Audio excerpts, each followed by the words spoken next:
Bonjour à tous, bonjour à toutes, j'espère que vous allez bien.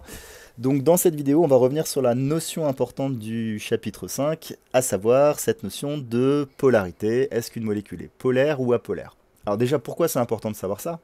On l'avait dit en chimie, faire de la chimie, c'est suivre les électrons. C'est les électrons qui vont décider si une réaction chimique va se faire, c'est les électrons qui vont dire si une espèce est stable, etc., etc. Donc il faut absolument comprendre les électrons pour comprendre la chimie. Et pour comprendre les électrons, il faut aussi savoir où ils sont. Et donc là, vous avez une molécule qui est dessinée. Bon, ça c'est de l'éthanol, ça n'a aucune importance. Mais quand on dessine la molécule d'éthanol, là voilà, est-ce que ça paraît évident où sont les électrons? Pas forcément. Est-ce que les électrons ils sont globalement répartis équitablement un peu partout? Ou est-ce qu'il y a des endroits où il y a plus d'électrons et des endroits où il y a moins d'électrons? Ben justement, s'il y a des endroits par exemple, comme ici, où il y a beaucoup d'électrons, on va appeler ça un pôle négatif, puisque les électrons sont négatifs. Et donc, un endroit où il y a moins d'électrons, on va appeler ça un pôle positif. Donc, si vous avez comme ça sur une molécule un endroit où il y a plus d'électrons et un endroit où il y a moins d'électrons, on va dire que la molécule, elle est polaire. Si par contre, dans une molécule, vous n'avez pas d'endroit où les électrons ont tendance à s'accumuler, pas d'endroit où les électrons ont tendance justement à pas s'accumuler, si les électrons, grosso modo, ils sont à peu près partout au même endroit, ils sont à peu près partout, je veux dire, dans ce cas-là, on dit que la molécule, elle est apolaire. Et donc la question à 1 million de dollars, qu'on a essayé de résoudre dans le chapitre 5, c'est de se dire, bah tiens, si on me donne une molécule, comment je sais justement si elle est polaire ou apolaire? Si elle présente deux pôles, un pôle positif négatif, ou pas de pôle. Donc là, on va faire l'exemple de la molécule de méthanal. On vous donne sa formule, c'est CH2O, et on veut savoir si elle est polaire ou apolaire. Alors dans le cours, on avait écrit cette petite méthode qui marche à tous les coups pour savoir si la molécule elle est polaire ou pas. Donc la première étape, c'est d'écrire la formule de Lewis de la molécule. Alors, je vais rappeler comment on fait pour trouver la formule de Lewis de la molécule. Donc dans un premier temps, il faut s'aider de la classification périodique et de dessiner la formule de Lewis de chacun des atomes. Donc dans CH2O, quels sont les atomes qui sont présents? Il y a un carbone, il y a deux hydrogènes et il y a un oxygène. Donc maintenant, on va s'intéresser aux électrons de valence de chacun de ces atomes. Donc les électrons de valence, ce sont les électrons de la couche externe, de la dernière couche. Et comment on sait le nombre d'électrons de la couche externe? Alors soit on utilise la configuration électronique, soit on utilise directement la classification périodique, ça va beaucoup plus vite. Donc notamment le carbone, il est dans la 1, 2, 3, 4e colonne, donc ça veut dire que le carbone, il a 4 électrons de valence. Ces électrons de valence, on les dessine en faisant des petits points. Un électron de valence, deux électrons de valence, trois électrons de valence, quatre électrons de valence. Voilà, on fait un petit point à chaque fois aux quatre coins du carbone. Donc ça c'est le carbone, c'est sa formule de Lewis. Je fais la même chose pour l'hydrogène. La différence, c'est que l'hydrogène est dans la première colonne. Ça veut dire que l'hydrogène, il a un seul électron de valence. Voilà, j'ai un deuxième hydrogène, donc c'est exactement la même chose. Et j'enchaîne ici avec l'oxygène. L'oxygène, il est dans la 1, 2, 3, 4, 5, 6e colonne. Ça veut dire que l'oxygène, il a 6 électrons de valence, 6 électrons sur sa couche externe. On avait dit que c'est les électrons sur la couche externe qui vont compter, c'est eux qui vont réagir, donc c'est eux qui nous intéressent. Donc ici, j'en dessine 6. 1, 2, 3, 4. Donc là, j'ai rempli les 4 côtés. 5, 6. Alors on avait dit que deux électrons comme ça qui sont du même côté, c'est plus ce qu'on appelle des petits points, c'est plus des électrons célibataires. On met plutôt un trait pour dire que ça forme un doublet d'électrons. Donc là, mon carbone, il a 4 électrons célibataires, mon hydrogène, il a un électron célibataire, et mon oxygène, il a deux doublets non liants, et il a 2 électrons célibataires. Une fois qu'on a trouvé toutes les formules de Lewis des atomes, on va pouvoir écrire la formule de Lewis de la molécule.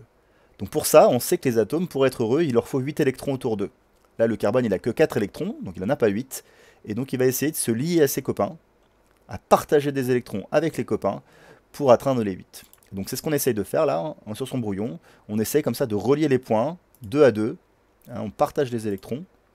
Le C, voilà, il essaie de se mettre sur le O, le C sur le H. Et normalement, voilà, on peut arriver avec, en reliant tous les points là, à retrouver un petit peu comment va se former la molécule. Donc là, si je redresse un petit peu mes traits, qu'est-ce que j'obtiens? Je vois que le C là, il est lié une fois, deux fois à l'oxygène. Il est lié une fois à cet hydrogène, une fois à cet hydrogène. Donc quand je dessine la formule de Lewis de ma molécule, mon carbone là, il est lié deux fois à mon oxygène. Il est lié une fois à mon hydrogène, une fois à mon hydrogène. Et donc, pardon, je fais trop vite, ma molécule ici, elle est heureuse, puisque mon carbone, il a 1, 2, 3, 4, 5, 6, 7, 8 électrons. Mon oxygène, il est heureux, il a aussi 1, 2, 3, 4, 5, 6, 7, 8 électrons. Et mon hydrogène, c'est l'exception, lui, il est heureux avec 2, 1, 2, 1, 2. Tout est heureux. Donc ça, cette molécule, c'est la formule de Lewis, c'est l'étape 1, c'est parfait. Une fois qu'on a trouvé la formule de Lewis de notre molécule, il faut s'intéresser à la vraie forme de la molécule, la forme en 3 dimensions. Et pour ça, il faut utiliser le petit tableau ici qu'on avait collé dans le cours. Et il faut s'intéresser surtout à l'atome qui est central dans notre molécule. Donc ici dans notre molécule, l'atome qui est au centre, c'est le carbone. Et on va compter, c'est ce qui est marqué dans le tableau ici, le nombre de liaisons simples, le nombre de liaisons doubles et le nombre de doublés non liants. Alors, pour mon carbone, là, j'ai une liaison simple, une liaison simple, une liaison double. Donc ça fait une liaison, une liaison, une liaison, ça me fait 3 liaisons en tout. Et je compte le nombre de doublés non liants, il n'a pas de petit doublé non liant, tout seul à lui, donc c'est 0. 3 plus 0, ça fait 3. Et donc dans le tableau, ici, je vais me référencer, me repérer dans la case numéro 3. Je regarde la case numéro 3, je vois qu'il y a 2 scénarios possibles pour la géométrie. Et donc je lis ce qui est marqué. Si mon atome est lié à 3 atomes, il va avoir une forme triangulaire. Si mon atome est lié à 2 atomes, il va avoir une forme coudée. Donc ici, je regarde mon carbone. Mon carbone, il est lié à combien d'atomes? Il est lié à cet hydrogène. Il est lié à cet hydrogène. Il est lié à cet oxygène. Donc il est lié à 1, 2, 3 atomes. Donc il va avoir ce scénario-là. Ça veut dire quoi? Ça veut dire que la molécule, en fait, elle n'est pas comme ça dans la vraie vie. Elle va plutôt avoir une forme triangulaire qui est dessinée ici. Donc finalement, voilà à quoi ressemble la vraie molécule de méthanal. C'est ceci. Donc là, on a fini l'étape 2, on a trouvé la formule de Lewis, et en plus, on l'a dessinée correctement, là, en respectant la géométrie trigonale, ici, triangulaire, pardon, qui est représentée ici. Donc, ça fait bien un triangle. Ok, on passe maintenant à l'étape 3. Donc maintenant, on va déterminer si chacune des liaisons ici que fait le carbone sont polarisées ou non. Alors, qu'est-ce que ça veut dire qu'une liaison est polarisée? Une liaison, elle est polarisée si la différence d'électronégativité entre les 2 atomes de la liaison est supérieure à 0,4. Alors, je vous rappelle ce que ça veut dire électronégativité. Hein. Quand vous avez 2 atomes, on vient de dire qu'ils partageaient des électrons, mais est-ce que le partage, il est à 50-50? Est-ce que les électrons, ils sont à 50% pour le carbone ou à 50% pour l'hydrogène? Généralement, ce n'est pas le cas. Souvent, il y a des atomes qui vont avoir tendance à capter les électrons, à essayer de les garder au maximum pour eux, hein, qui sont un peu égoïstes.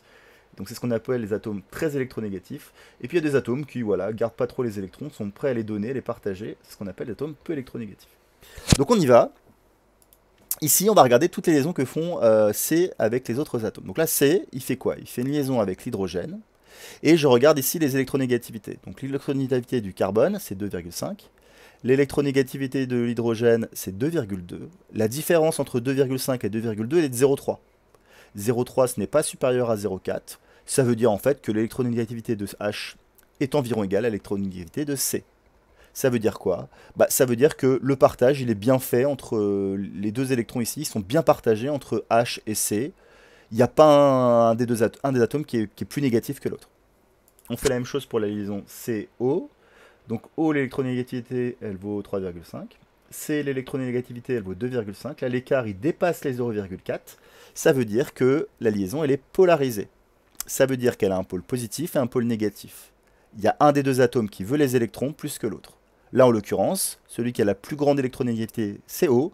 Donc c'est O qui va capter les électrons. Alors pour montrer justement que les électrons ont plutôt tendance à se mettre du côté de O, on utilise le petit delta grec et on met sur notre molécule donc un petit delta moins à côté du O et un petit delta plus à côté du C. Pour dire ici que les électrons, ils ont tendance plutôt à être du côté-là que ce côté-là. Et donc on fait ça pour toutes les liaisons. Bon, là ça tombe bien, on a pris un exemple facile avec 3 liaisons à étudier. Les 2 liaisons CH qui ne sont pas polarisées, donc pas de delta plus, pas de delta moins à mettre. Et la liaison CO, où là on a un petit delta plus, un petit delta moins. Arrive la dernière étape, c'est est-ce que ma molécule, elle est polaire ou non? Bon, maintenant c'est très simple. Il y a 2 cas de figure. Déjà, le cas de figure le plus simple, c'est, imaginez, vous n'avez aucune liaison polarisée. Vous n'avez jamais aucun delta plus, aucun delta moins. Hein, tous les électrons sont bien partagés. Dans ce cas-là, il n'y a pas de pôle plus, il n'y a pas de pôle moins, on dit que la molécule, elle est apolaire. Si par contre, comme dans notre cas ici, vous avez des delta plus et des delta moins, il faut regarder où se trouve le barycentre des delta plus et où se trouve le barycentre des delta moins. En gros, où se trouvent les delta plus en moyenne et où se trouvent les delta moins en moyenne. Si la moyenne pour les delta plus et les delta moins c'est la même, on dit que la molécule est apolaire. Si par contre les delta plus et delta moins sont bien distincts, sont bien des endroits différents, on va dire que la molécule est polaire. Dans notre cas, c'est facile. Comme il n'y a qu'un seul delta plus, il n'y a pas de moyenne à faire. Comme il n'y a qu'un seul delta moins, il n'y a pas de moyenne à faire. Les delta moins, ils sont plutôt du côté là. Les delta plus sont plutôt du côté là. Et donc, ils ne sont pas confondus. On dit que la molécule est polaire.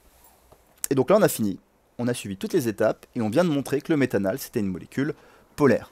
À quoi ça sert de savoir ça? Eh ben, on l'a vu ce matin en TP. Donc la vidéo est faite ce mercredi. Hein. Ce matin en TP, on a vu par exemple que le méthanal, il va très bien se mélanger avec l'eau, puisque l'eau, c'est un solvant polaire. Par contre, si vous mettez le méthanal dans le cyclohexane, ça ne marchera pas du tout, puisque le cyclohexane, c'est un solvant qui est apolaire. Deuxième exemple, et je vais aller beaucoup plus vite, c'est le dioxyde de carbone. Donc la formule du dioxyde de carbone, c'est CO2. Donc première étape, on veut écrire sa formule de Lewis. Donc j'écris la formule de Lewis de chacun des atomes. Là, je suis allé plus vite. Hein. Le carbone, c'est 4, donc j'ai mis ces 4 petits points. L'oxygène, 6e colonne, donc 6 électrons de valence. 1, 2, 3, 4, 5, 6. Et le deuxième oxygène, c'est pareil. J'essaye de relier ici chacun de mes points 2 à 2. Et j'obtiens finalement que mon carbone va être lié à faire une double liaison avec le premier oxygène et une double liaison avec le deuxième oxygène. Je vérifie bien que tout le monde est heureux. Mon carbone, il a 1, 2, 3, 4, 5, 6, 7, 8 électrons, il est heureux. Mon oxygène, il a 1, 2, 3, 4, 5, 6, 7, 8. Et lui, 1, 2, 3, 4, 5, 6, 7, 8. Tout le monde est heureux. Une fois que j'ai trouvé ma formule de Lewis, il faut que je trouve la forme en 3 dimensions. Et donc pour ça, je reprends mon tableau qui est ici. Je m'intéresse encore à l'atome qui est au centre. L'atome central, c'est encore le carbone. Hein, c'est tout le temps généralement les carbones qui sont au centre. Du fait qu'ils fassent 4 liaisons. Hein, donc ils vont souvent être entourés d'un maximum d'atomes. Donc ici mon carbone, je regarde ici combien il fait de liaisons. Est-ce qu'il fait des liaisons simples? Non. Est-ce qu'il fait des liaisons doubles? Oui. Il y a une liaison double, une deuxième liaison double. Donc là le total c'est 2 en nombre de liaisons. Est-ce qu'il a des doublés non liants? J'en vois pas. Donc 2 plus 0, ça fait 2. Donc je me repère dans le tableau, je suis dans la colonne ici, je cherche la colonne 2. Bon, voilà, la réponse, elle est directe, il n'y a qu'un seul scénario. Je sais donc que ma molécule, elle est linéaire. Donc en fait, le dioxyde de carbone, c'est pas du tout comme ça, mais c'est plutôt comme ça. Hein, les atomes qui sont bien alignés, les uns à la suite des autres. Étape 3, je vais déterminer maintenant comment sont les liaisons. Est-ce qu'elles sont polarisées ou non? Est-ce qu'il y a un endroit où les électrons ont tendance à plus aller ou pas? Donc pour ça, je reprends mon échelle d'électronégativité de tout à l'heure. On l'avait déjà fait, on avait vu que le qui C était plus petit que le qui de l'oxygène. Donc l'oxygène est plus électronégatif. Donc ça veut dire que les électrons, ils ont tendance à plus aller du côté du haut que du C. Donc je mets un petit delta moins côté haut, un petit delta plus côté C. Donc là j'ai fait ça pour la liaison à droite, mais il faut que je fasse la même chose à la liaison à gauche, puisque c'est encore une liaison CO. Donc ici, celui-là, il sera aussi négatif, et celui-là, il sera du coup encore positif. Alors plutôt que d'avoir comme ça des delta plus qui se baladent au même endroit, on va écrire ici qu'il y a delta plus delta plus, on écrit ça 2 delta plus. On regarde ici où se trouvent en moyenne les delta plus, où se trouvent en moyenne les delta moins. Donc là les delta plus, ils sont tous au niveau du carbone, donc la moyenne des delta plus, c'est ici. Je regarde les delta moins, j'ai un delta moins à gauche, un delta moins à droite, donc en moyenne, bah, ils se trouvent aussi au milieu. Donc là les delta moins et les delta plus se trouvent au même endroit, et donc ça veut dire que j'ai pas de pôle. Hein, les plus et les moins sont au même endroit, donc ils s'annulent. J'ai pas un endroit où c'est négatif, un endroit où c'est positif. On dit que la molécule est apolaire. Alors, là encore, à quoi ça sert? Bah, ça veut dire que si vous mettez du dioxyde de carbone dans du cyclohexane, a priori, ça devrait bien se mélanger. Votre peau, par exemple, quand vous allez dans la piscine, votre peau, elle n'a pas tendance à se dissoudre, parce que justement, votre peau, elle est apolaire, et donc elle a tendance à pas se mélanger avec l'eau qui est polaire. Donc voilà un des intérêts de savoir si les molécules sont polaires ou apolaires. J'espère que vous avez un petit peu mieux compris, en tout cas je l'espère. Il se peut que lundi, vous ayez en début d'heure une ou deux molécules comme ça, pour lesquelles il faudra dire si elles sont polaires ou apolaires. Voilà, j'espère que vous avez compris le sous-entendu. Je vous dis à lundi, je vous souhaite une excellente semaine, un excellent week-end. Au revoir.